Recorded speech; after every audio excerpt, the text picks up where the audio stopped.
Hello everyone, आपका हमारे channel dive to learn में स्वागत करता हूं। तो डियर गाइस, आज हम शुरू करने जा रहे हैं next topic. The name of the topic is repair, replace, renewal और रेनोवेशन ऑफ एन एसेट्स।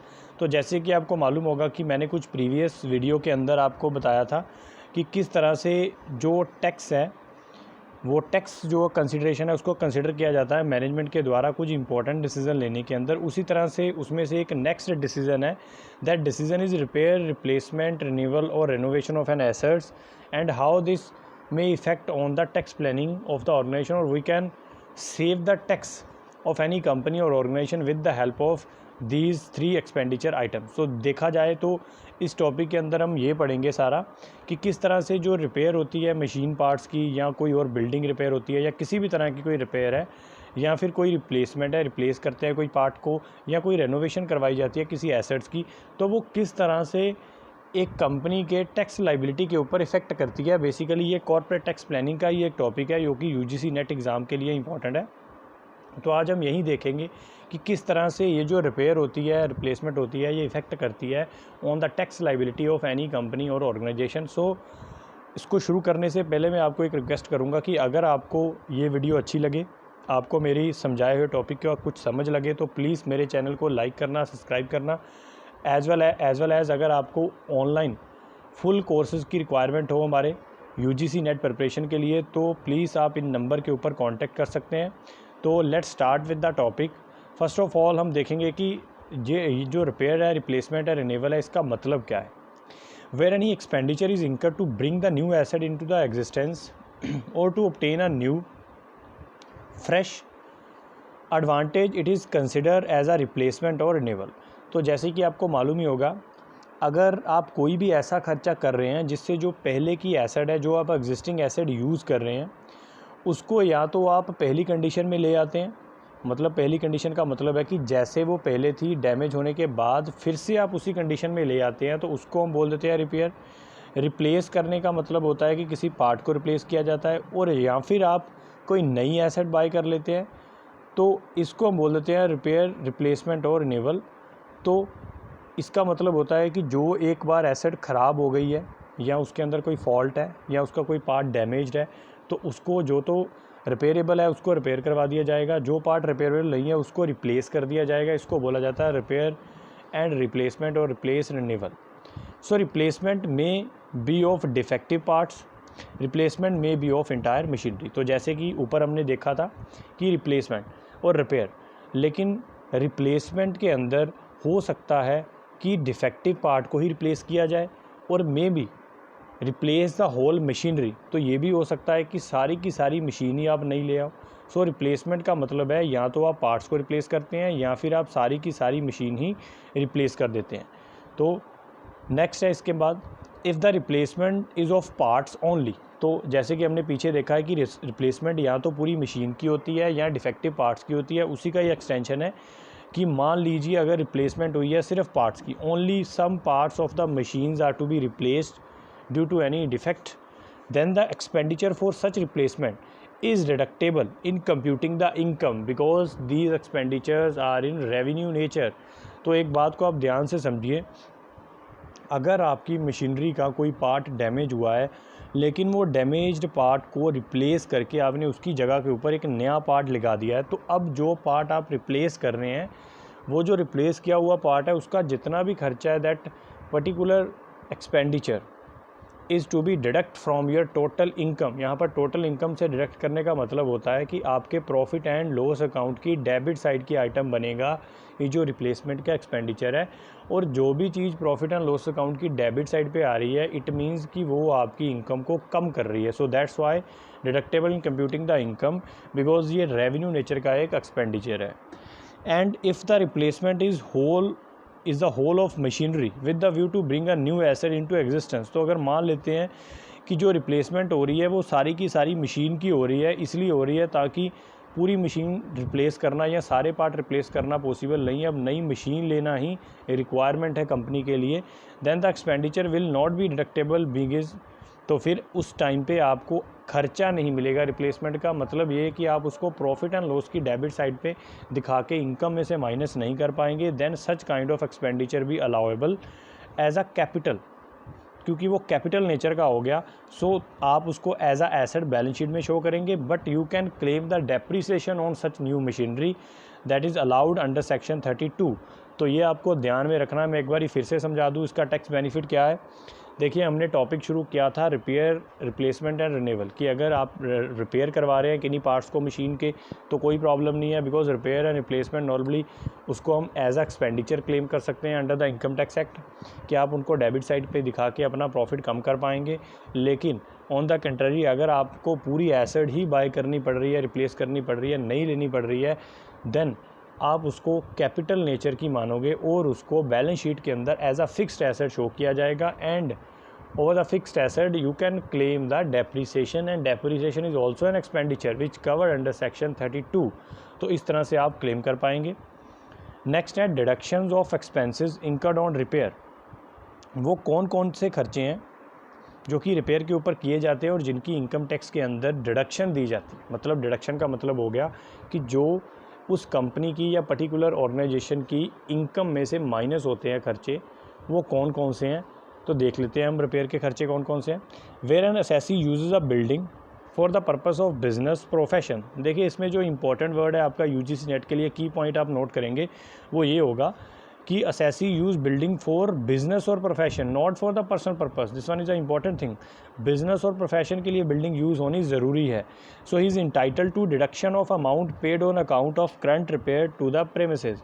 सो वो अमाउंट आपको दी जाएगी एज अ डिडक्शन, वो अमाउंट आपको अलाउ की जाएगी as a deduction, because this repair basically a revenue nature item. तो इसका मतलब ये हुआ कि आपको जो करंट रिपेयर मिल रही है प्रीमिसेस की, जो आप रिपेयर करवा रहे हैं, उसको उसी फाइनेंशियल ईयर के प्रॉफिट में से माइनस किया जाएगा, बिकॉज ये शो की जाएगी on the debit side in the profit and loss account. Next, if he has taken the building और rent and has undertake to bear the cost of repair to premises. मान लीजिए अगर आपने business और profession के लिए एक building ली है ऑन रेंट, किराए के ऊपर, एंड टू अंडरटेक, और साथ में ये आपने अंडरटेकिंग लिख के दी है जब रेंट डीड बनी थी, दैट कि जो भी खर्चा होगा इस प्रीमिसेस की रिपेयर का, वो सारे का सारा बेयर किया जाएगा by the tenant. So he is, tenant का मतलब जिस पर्सन ने बिल्डिंग, जिस बिजनेसमैन ने ली है, वही सारा खर्चा बेयर करेगा। So is entitled to a deduction of the amount paid on account of such repair under section 30। तो इसमें कंडीशन याद रखना, ये भी आप यूजीसी नेट के लिए अंडरलाइन कर लेना।